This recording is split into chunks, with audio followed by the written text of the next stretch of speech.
My father came from Japan in 1905. He was 15 when he immigrated from Japan. He worked until he was able to actually build a store. Let me tell you a story in the form of a dream. I don't know why I have to tell it, but I know what it means. Close your eyes, just picture the scene as I paint it for you. It was World War II when this man named Kenji woke up. Ken was not a soldier.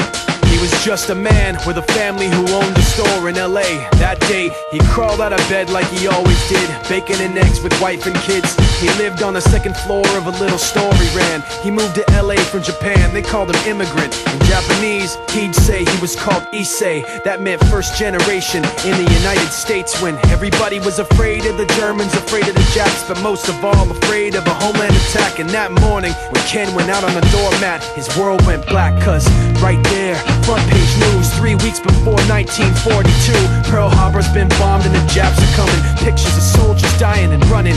Ken knew what it would lead to, just like he guessed. The president said the evil Japanese in our home country would be locked away.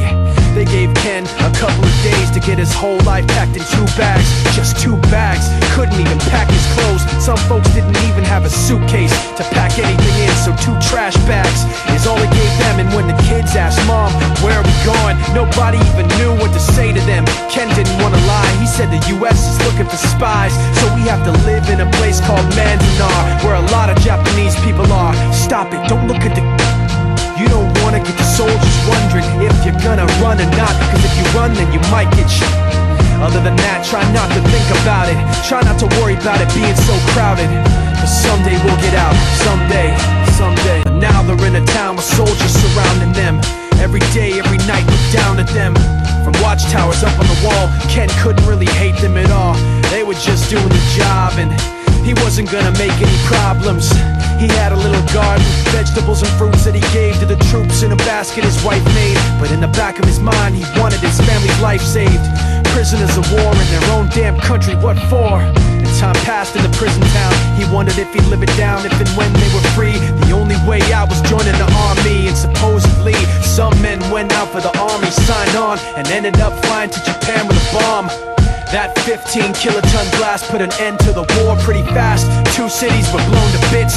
The end of the war came quick, and Ken got out big hopes of a normal life with his kids and his wife. But then they got back to their home, and what they saw made him feel so alone. These people had trashed every room, smashed in the windows and bashed in the doors, written on the walls and the floor, "Japs not welcome anymore."